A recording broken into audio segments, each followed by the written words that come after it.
Hello, everyone, and welcome to Go the Distance, because life doesn't stand still. I'd like to give a big shout out to everyone at Mile High Radio. Thanks again for hosting my podcast and letting me be a part of your group. My name is Sadie, and you can find my social media links at milehighradio.com/go-the-distance.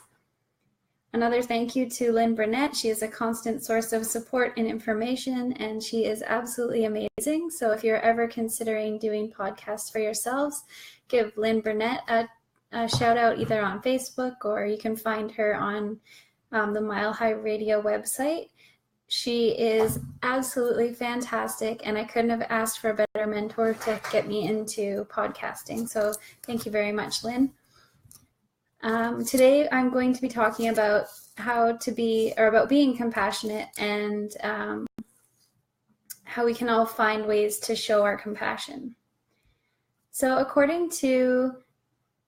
I also wanted to say thanks again to Justin Soltados for being my first guest on my podcasts. And if you didn't get a chance to listen into the episode, then check it out on my Pippa, which is... I just have to get it. My web address for my Pippa. Sorry about that. I don't have it memorized yet.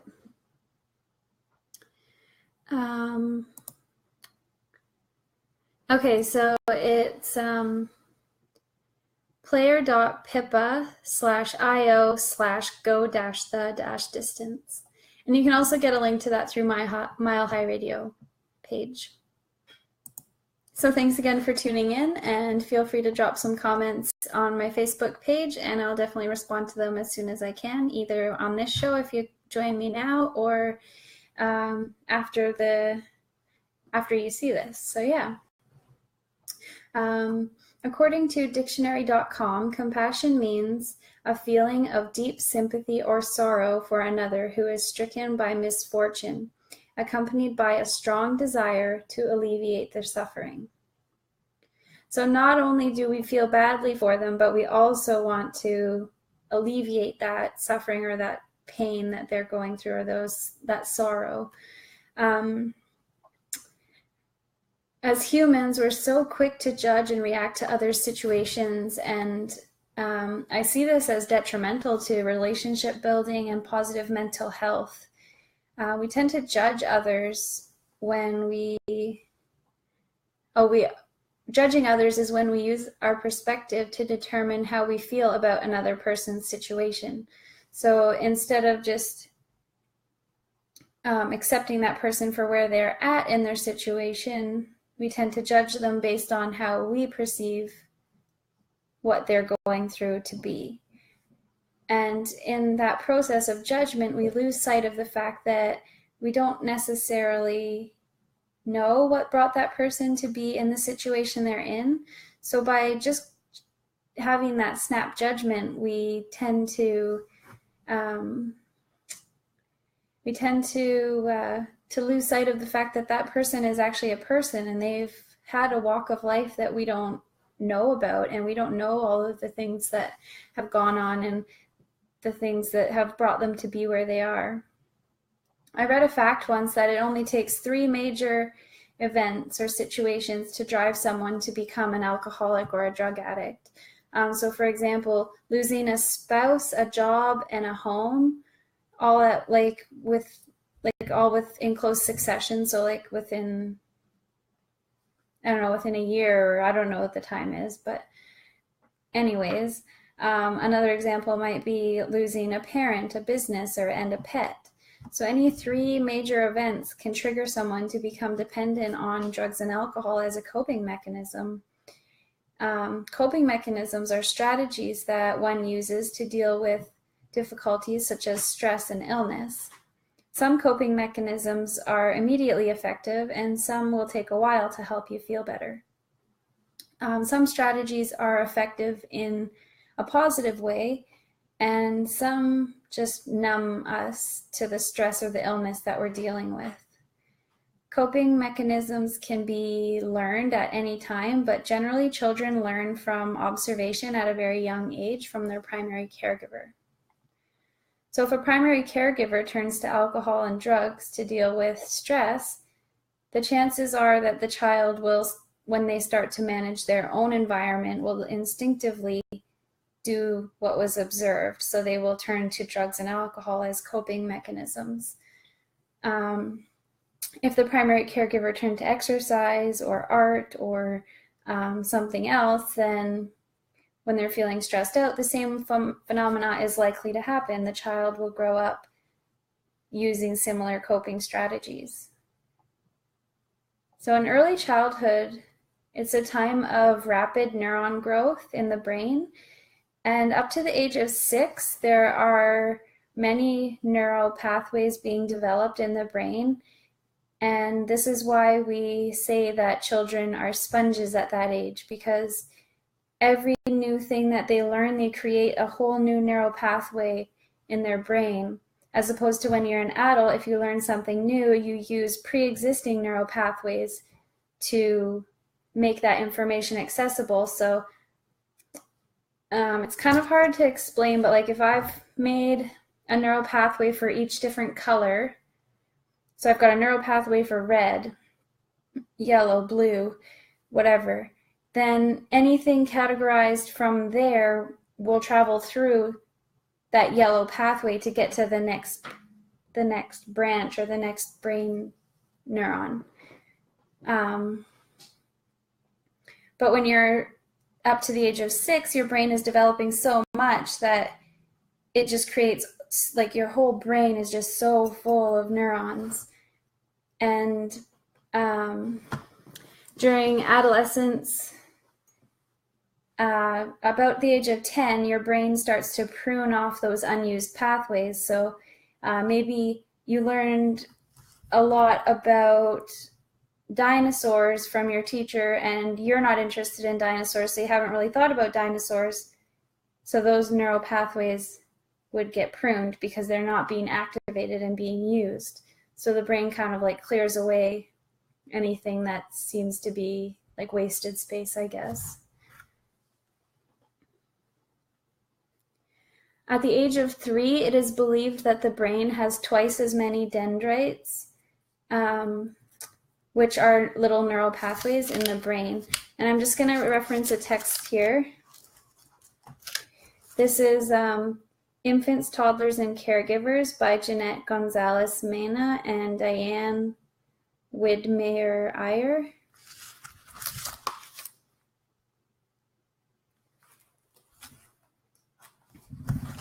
So it was previously believed that brain development was linear.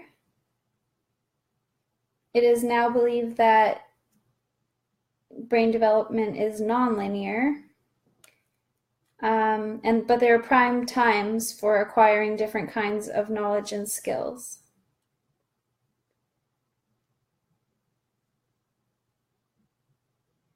It is also now believed that early interactions don't just create a context, but they directly affect the way the brain is wired. Early experiences have a decisive impact on the architecture of the brain and on the nature and extent of adult capacities. So that's huge. Like, you have to think about that way. Like, if you are an architect and you're building something, those first framing stages are so crucial to how your structure will be supported and how it will stand up when it's finished. But once that frame is set into place, you've got to go with what you've got, because otherwise you have to start all over again.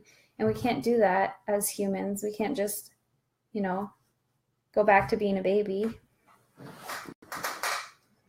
And how the brain develops hinges on a complex interplay between the genes you were born with and the experiences that you have.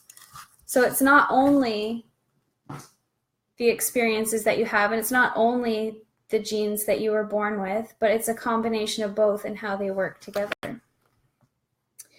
just another couple of points from another textbook. This is Positive Child Guidance by Darla Ferris Miller. I've referenced this one before.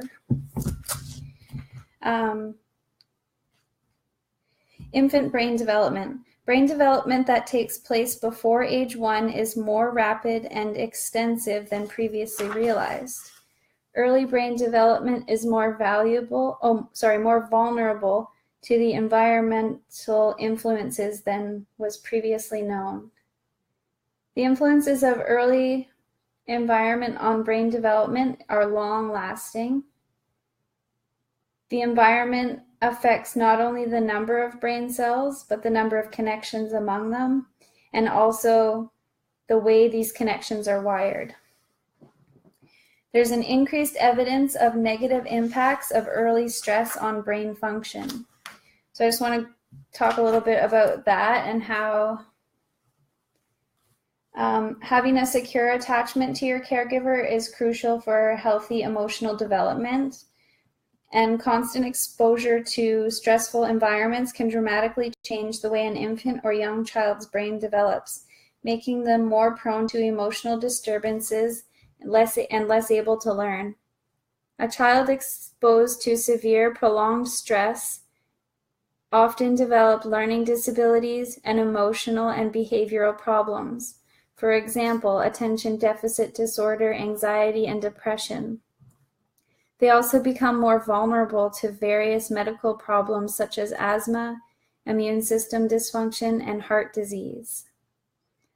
So that's just stress. That's what stress can do, and that's what happens to children who are constantly exposed to stress. And that's why it's so important for us to value parenting and to value that role as a caregiver, because the influence that you're having on that child is lifelong.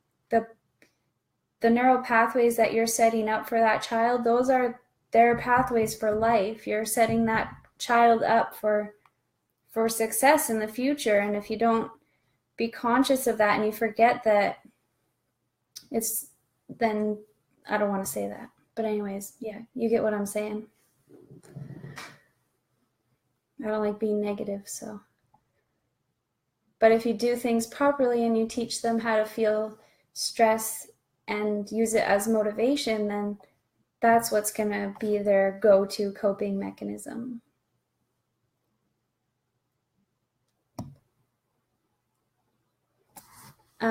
And like I was saying, during early childhood, we say our brains are like sponges. They just absorb everything. So being exposed to healthy ways of coping with stress and illness will develop healthier habits for later in life for that child. So how does all of this tie into compassion?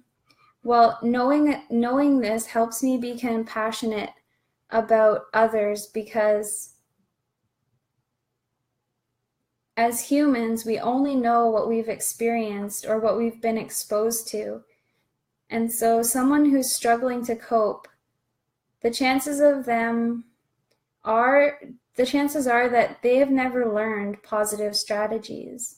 So if someone's in a bad place and they just can't seem to find their way out, they keep getting knocked back down, chances are no one's ever showed them how.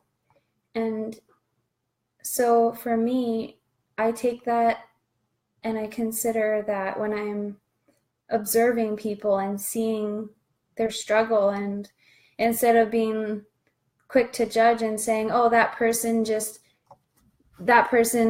asked for it, they choose to do drugs or they choose to drink, and that was their choice. And rather than having those kinds of thoughts, I think to myself, well, what's happened to that person in their life that brought them there? Because, think back to when you were 2, 3, 4 years old. Well, 2, maybe you're a little menacing, but 3 and 4 years old, I mean, most 3 and 4-year-olds are, well, every 3 and 4-year-old I've ever met really is, they're generally caring and kind and considerate, and then life happens and we become bitter and jaded, and it's just so sad that that's what happens in our lives, but hopefully we can change that.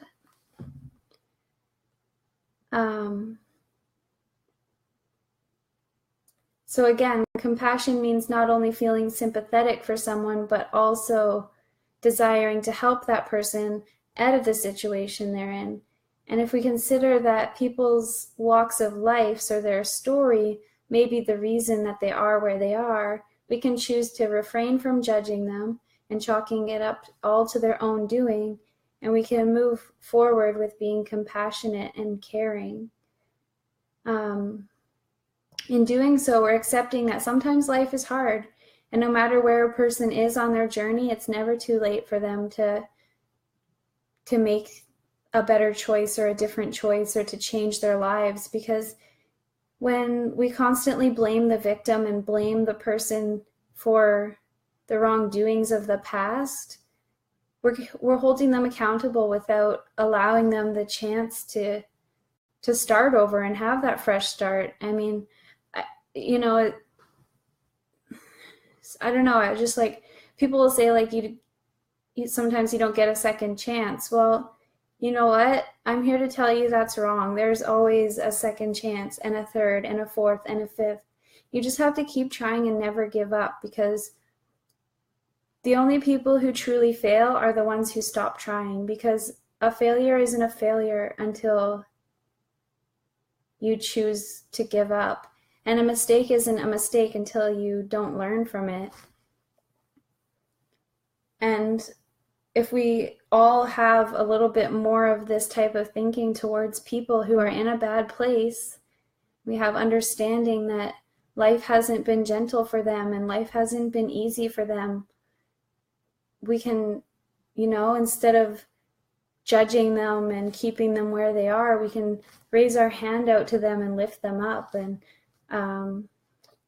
give them that support and encouragement that they need, because that's what we had. Well, that's what I used to get.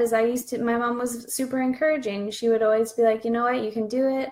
I know when things get stressful, it's hard, but just keep trying. And we all need that in our lives. We all need someone to encourage us. And some people don't have that. And that's where life is probably pretty hard, if you didn't have someone there to help you with, like, get through it or feel motivated, or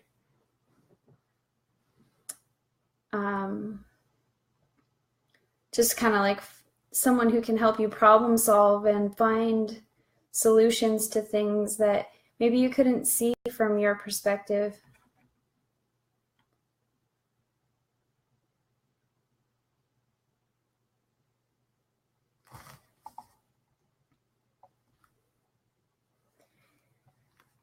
Being compassionate, it really just reflects on who you are as a person, because when you choose not to judge that person, you're showing them that you don't feel like you're better than them, or that you're above them, and it gives that person a chance to see you for who you are, and that shows them that you're caring and that you really honestly want them to be successful in their own way and to find their own path in life. I read a quote once, and it said, "Never look down on someone unless you're helping them up." And I found that quote really inspiring, and I actually printed it off and laminated it, and I hang it on my classroom, the little whiteboard at the entrance of my classroom sometimes.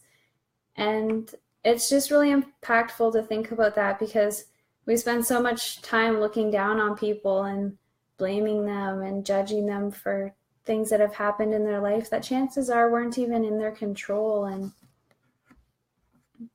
I just, like, my heart breaks for people who have been abused their whole lives and then become, mentally ill and turn to drugs and alcohol and become addicts, and they end up on the streets. And I can only imagine how, like, lost and lonely that must feel, to have never had someone there who just says, you know what, you got this, you can do it, be positive, be strong.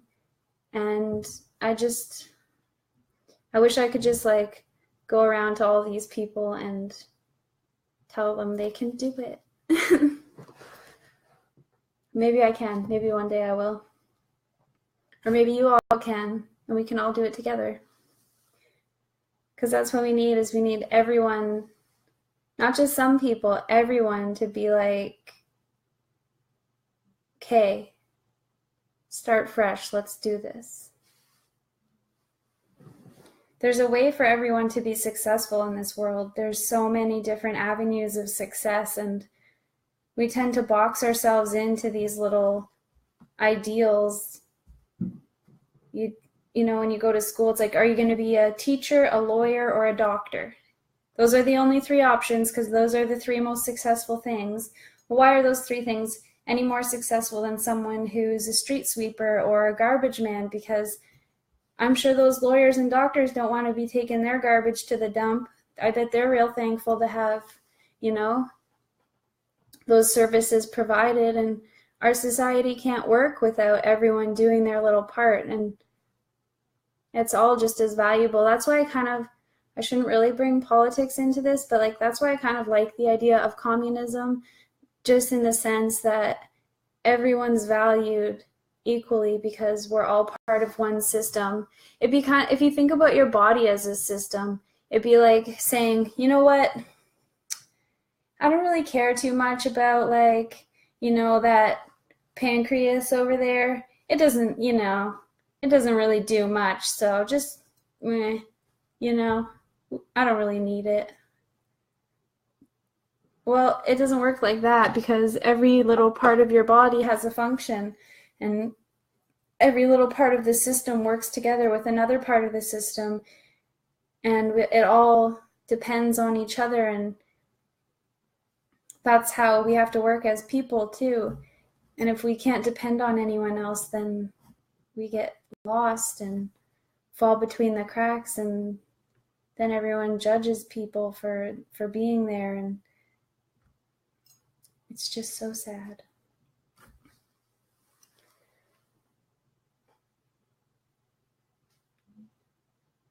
Okay, well, that is all I have written down. I'm going to sit here and think for a sec. Is there anything else I want to add?